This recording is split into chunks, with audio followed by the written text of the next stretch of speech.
दिल्ली के मुख्यमंत्री व आप पार्टी के संयोजक अरविंद केजरीवाल की मुश्किलें लगातार बढ़ती जा रही हैं। शराब घोटाले के बाद लगातार दूसरे अन्य घोटाले सामने आ रहे हैं, जिनकी जांच के लिए दिल्ली के उप राज्यपाल विनय कुमार सक्सेना ने सीबीआई को जांच किए जाने की सिफारिश की है। उधर भाजपा की आईटी सेल ने केजरीवाल पर सोशल मीडिया जंग छेड़ दिया है।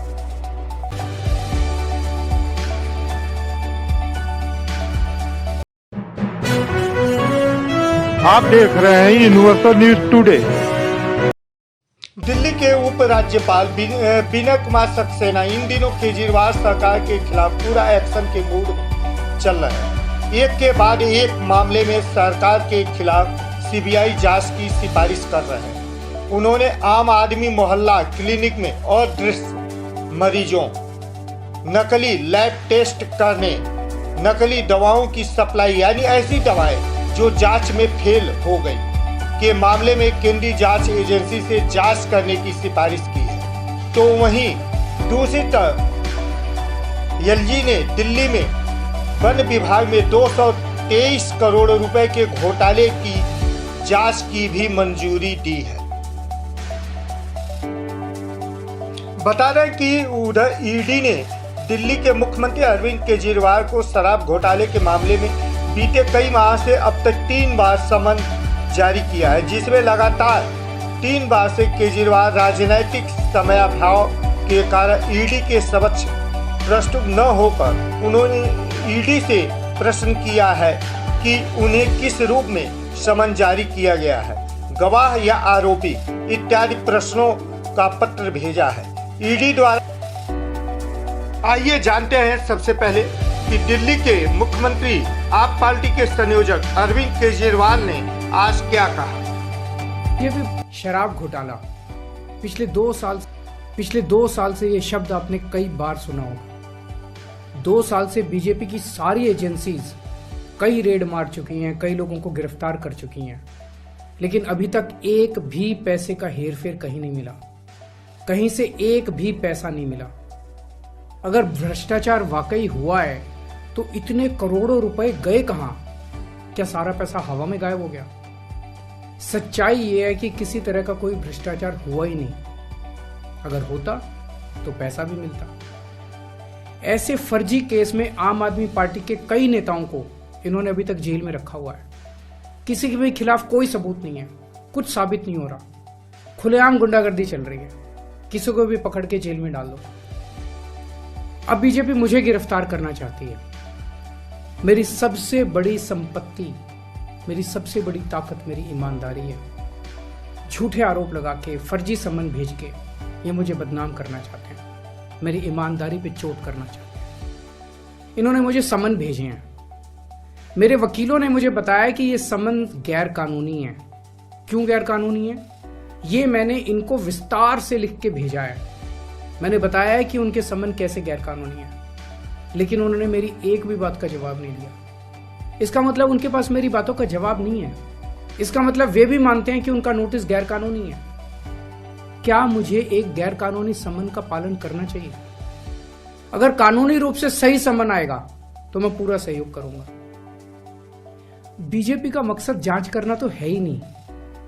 इनका मकसद तो लोकसभा चुनाव में मुझे प्रचार करने से रोकना है।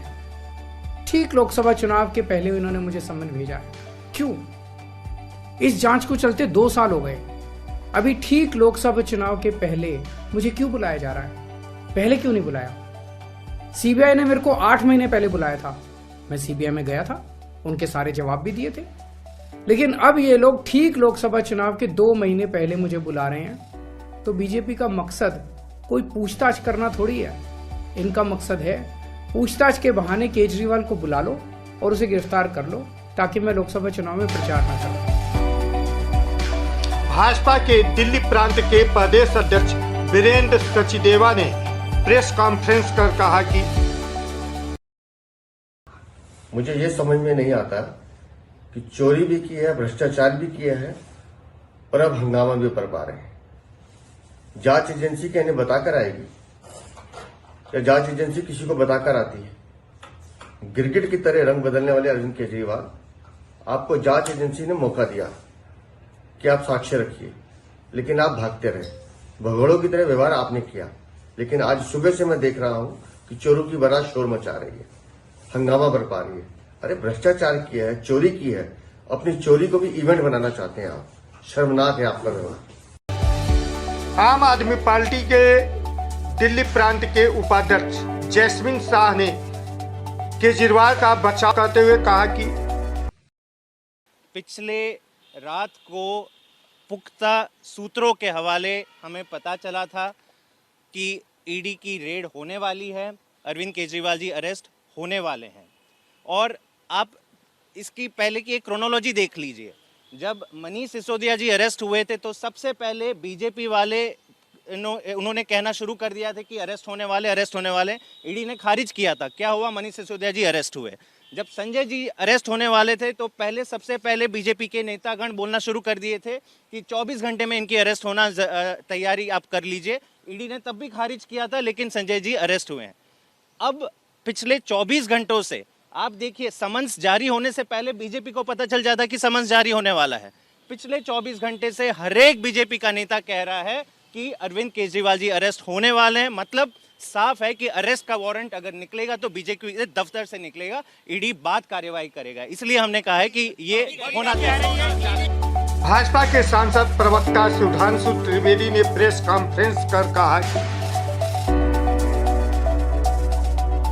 मित्रों, दिल्ली के मुख्यमंत्री अरविंद केजरीवाल जी, जिन्हें दिल्ली की सर्दी में जांच की आंच से पसीने आते हुए दिखाई पड़ रहे हैं, अब परिस्थिति में एक नया आयाम जुड़ रहा है।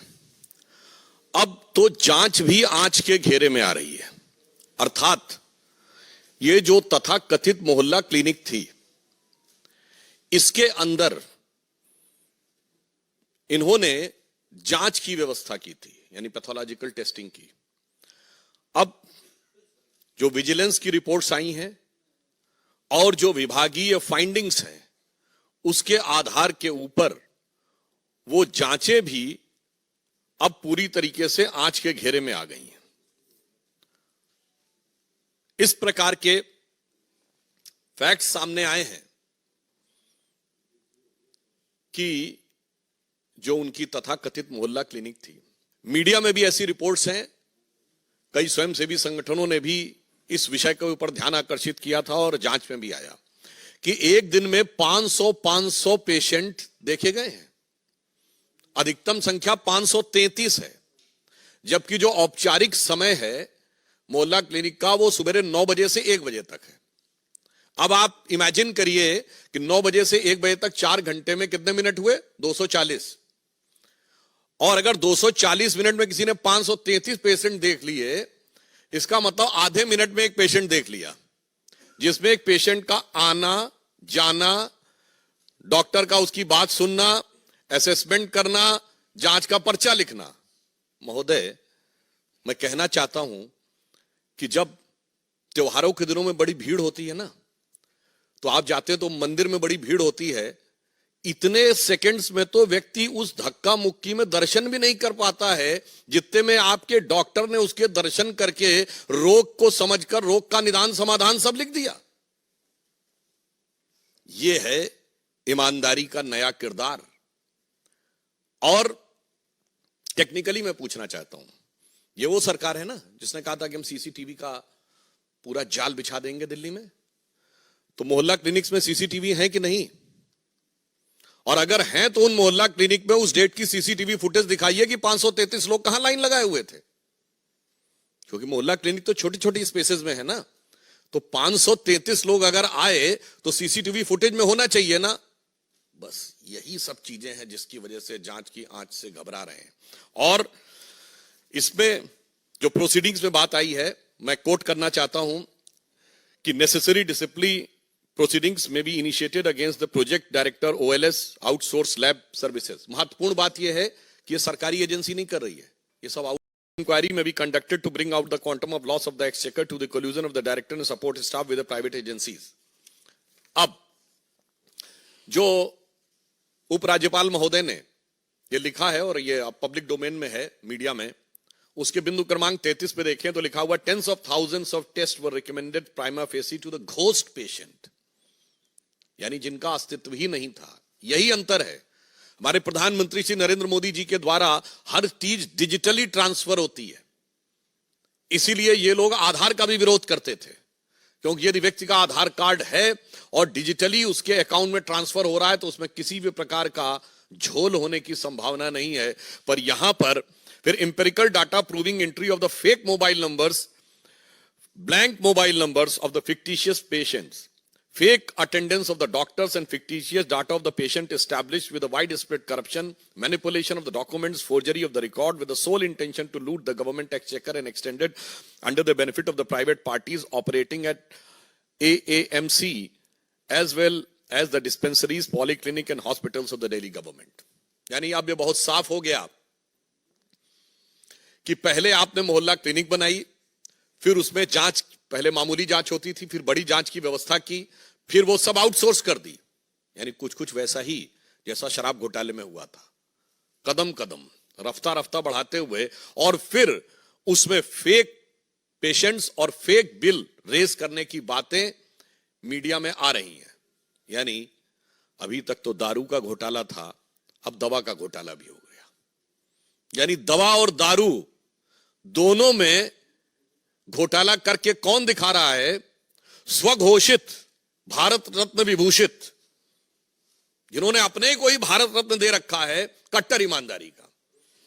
तो मैं कह सकता हूं कि विपश्यना के ध्यान से लेकर और चुनाव प्रचार तक की समस्त नाटकीयता के मध्य कट्टर ईमानदारी का यह किरदार पूरी तरीके से तार तार हो गया है। केंद्र सरकार के मंत्री अनुराग ठाकुर ने अपनी प्रतिक्रिया में कहे कि राजनीति में आने से पहले श्रीमान अरविंद केजरीवाल जी ईमानदारी की बड़ी बड़ी बातें करते थे। आज कट्टर बेईमान के रूप में अरविंद केजरीवाल और उनकी सरकार साबित हुई। एक के बाद दूसरा घोटाला आया है। जितनों को उन्होंने ईमानदारी का सर्टिफिकेट दिया, कोर्ट ने उनमें से किसी को भी जमानत नहीं दी। उप मुख्यमंत्री हो, मंत्री हो, सांसद हो, आज आम आदमी पार्टी के नेता जेलों में पड़े हैं, एक साल से ज्यादा पड़े। और श्रीमान अरविंद केजरीवाल का भी भ्रष्टाचार में उतना ही हाथ है। अब तो नए नए भ्रष्टाचार सामने आ रहे हैं, कहां फर्जी दवाइयों का और अब फर्जी टेस्टिंग का, यानी कि जांच भी फर्जी, दवाइयां भी फर्जी। ये फर्जीवाल सरकार में बड़े घोटाले की बू एक बार फिर आई है। आम आदमी की नेत्री मंत्री अतीशी ने प्रेस कॉन्फ्रेंस कर कहा कि जैसा कि आप सब जानते हैं कि दिल्ली के मुख्यमंत्री अरविंद केजरीवाल जी को तथाकथित शराब घोटाले में केंद्र सरकार की एजेंसी ईडी इन्फोर्समेंट डायरेक्टोरेट कई समन भेज चुकी है। इस शराब घोटाले के बारे में हम पिछले 2 साल से सुन रहे हैं। ये एक ऐसा घोटाला है जिस पे केंद्र सरकार ने अपनी सारी एजेंसी लगा दी, सारे अफसर लगा दिए। इस तथाकथित घोटाले की जांच में पिछले 2 साल से 500 से ज्यादा अफसर लगे हुए हैं। लेकिन मुझे ये लगता है कि भारत के इतिहास में यह पहला ऐसा घोटाला होगा जो बिना पैसे का घोटाला है। यह पहला ऐसा घोटाला होगा जहां पर 1 रुपया भी किसी एजेंसी को बरामद नहीं हुआ है।